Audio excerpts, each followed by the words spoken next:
Hello, Hugo, Hello. and welcome to the third edition of the Nordic Data Science and Machine Learning Summit here in Stockholm. Thank you. We are pleased to have you and Dataiku with us as partners.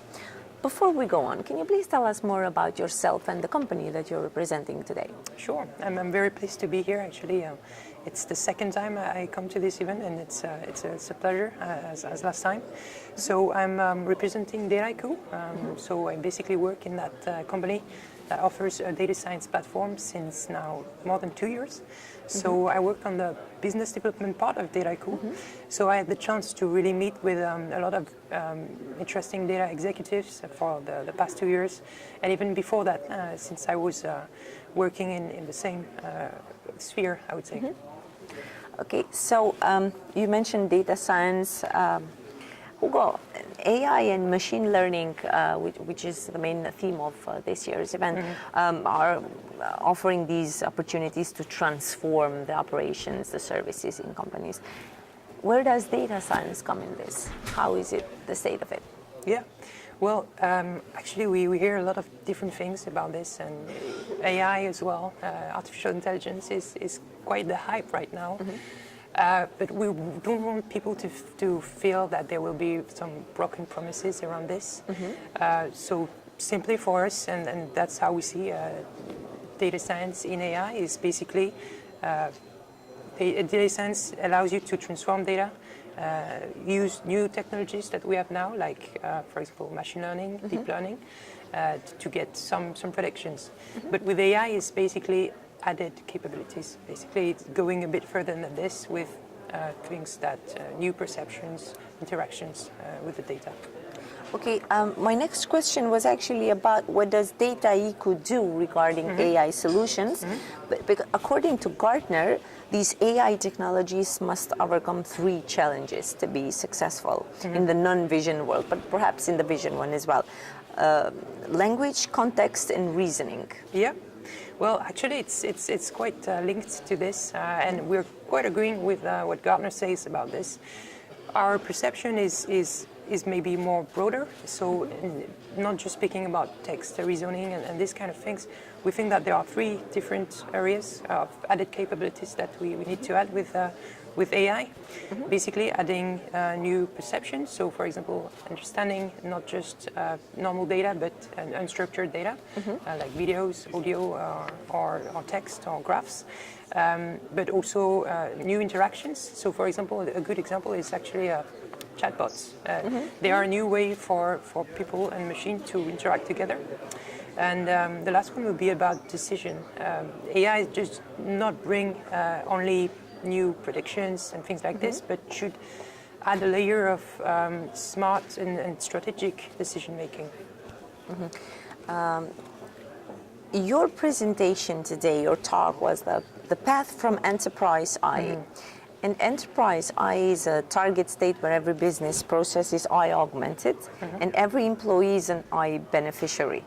So what actually does AI for the enterprise mean? Well, it can do a lot of things. Actually, when I talk about enterprise AI, I'm talking about a destination rather than something that you can attain in a few days with a magic tool. As I mentioned, there's a lot of hype behind AI. Yes. So some people might think that it's like some kind of magic automation in the end, but it's not. And the state where a company would be actually enterprise AI, would be a state where you have 100 of the business processes that are augmented by AI, and also 100% of the employees benefiting from AI. And not just AI taking away their job, but AI helping them and to ease up their job, basically. And so that state, nobody attained it yet. I don't think there's any company yet that is enterprise AI fully. But it's a step-by-step process.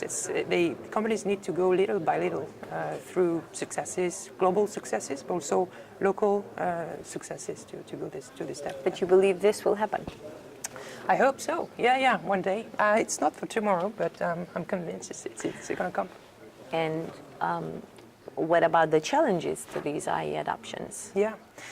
And there are a lot of challenges. And from the many conversations I had with data executives that come to see us, or the one I saw, for example, during the summit, I hear a lot of worries about, for example, the fact that people cannot work together in collaboration, things like this.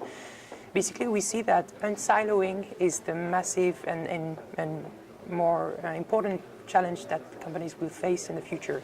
So unsiloing for the data, and that is on a good way. I would think that more and more companies are data-driven, so they see the interest of having data centralized in one place and not scattered everywhere on their infrastructure. But also unsiloing people makes sense about collaboration, making sure that indeed you have people doing this and that on some department and maybe on another one, and it makes sense to connect different cross collaboration. Yeah. One last question, Hugo. What is your prediction for the nearest future? Where is this AI-fueled future taking us? It's changing everything so rapidly. It's really interesting to see that a lot of people speak about AI also are worried about AI. We hear about very advanced things like automated cars now that are driving a lot of interest. But I think we hear about this kind of examples like automated cars since many years already. But it actually, it maybe in or so many years that we will have actually automated cars. As I mentioned, it's not just a magic process. It's going to be little by little that we get there. And it will get through companies as well. As big data is now entering companies and they are using data science more and more, AI is the same way. People will get to use artificial intelligence more and more. They're moving along with it. Hugo, thank you very much. Again, thanks to Dataiku for being partners, and thanks to you for conducting this interview with us. Yeah, our pleasure. We look forward to the next event. Sure. Thank you. Thank you.